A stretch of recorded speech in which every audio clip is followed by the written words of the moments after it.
حضن اليسوع محمدا ودم السماء আসসালামু আলাইকুম ওয়া রাহমাতুল্লাহি ওয়া বারাকাতুহু।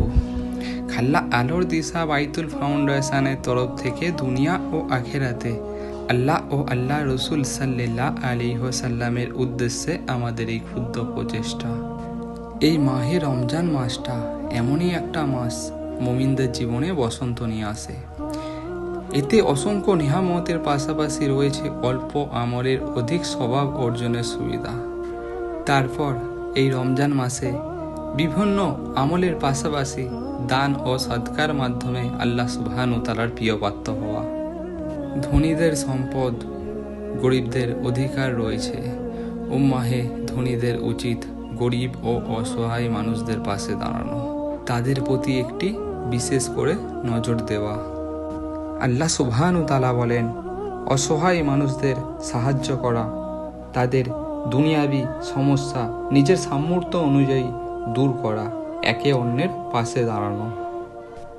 আর অসহায় মানুষের পাশে দাঁড়ালে যেমন দুনিয়াবি বিপদ আপদ দূর হয়, ঠিক তেমনি আখিরাতেও লাভবান হওয়া যায়।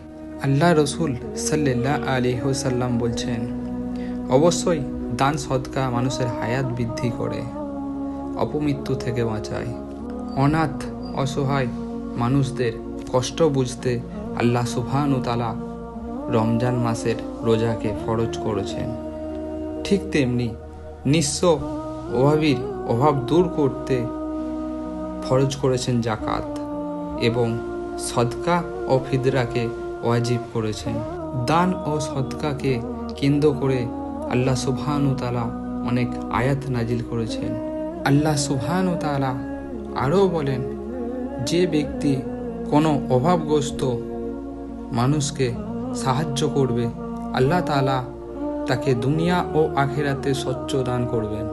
আল্লাহ সুবহানাহু ওয়া তাআলা দান সদকার বিষয়ে আরও বলেন, যারা রাতে ও দিনে প্রকাশ্যে ও গোপনে নিজের সম্পদ ব্যয় করে আল্লাহর রাস্তায়, তাদের জন্য পুরস্কার রয়েছে, তাদের কোনো ভয় নেই, তারা কেউ দুঃখিত হবেন না। তো প্রত্যেক বছরের ন্যায় আলহামদুলিল্লাহ আমরা এই বছরও প্যাকেজ রেখেছি। সেই প্যাকেজের মধ্যে কি কি রয়েছে আপনারা ভিডিওর মাধ্যমে অবশ্য দেখতে পাচ্ছেন। তো এই ভিডিওটা করার উদ্দেশ্য একটাই, কোনো সোশ্যাল মিডিয়া বা লোক দেখানোর উদ্দেশ্যে না। তো আমাদের এইখানে অনেক যে মেম্বার আছে সকলে তো হাজির নেই, তো এই ভিডিওর মাধ্যমে তুলে ধরে দেখানোর জন্য এই ভিডিওটা করা। তো আলহামদুলিল্লাহ আমাদের এই বাইতুল ফাউন্ডেশনে দিনের পর দিন মেম্বার বেড়ে যাচ্ছে। তো আমি সকলকে উদ্দেশ্য করে একটা কথাই বলতে চাই, আজকের এই দান সদকা হয়তো আপনার কিয়ামতের দিন অনেক বড় হয়ে দাঁড়াবে ইনশাআল্লাহ। সকলে ভালো থাকবেন, দোয়া করবেন। আসসালামু আলাইকুম ওয়া রাহমাতুল্লাহ।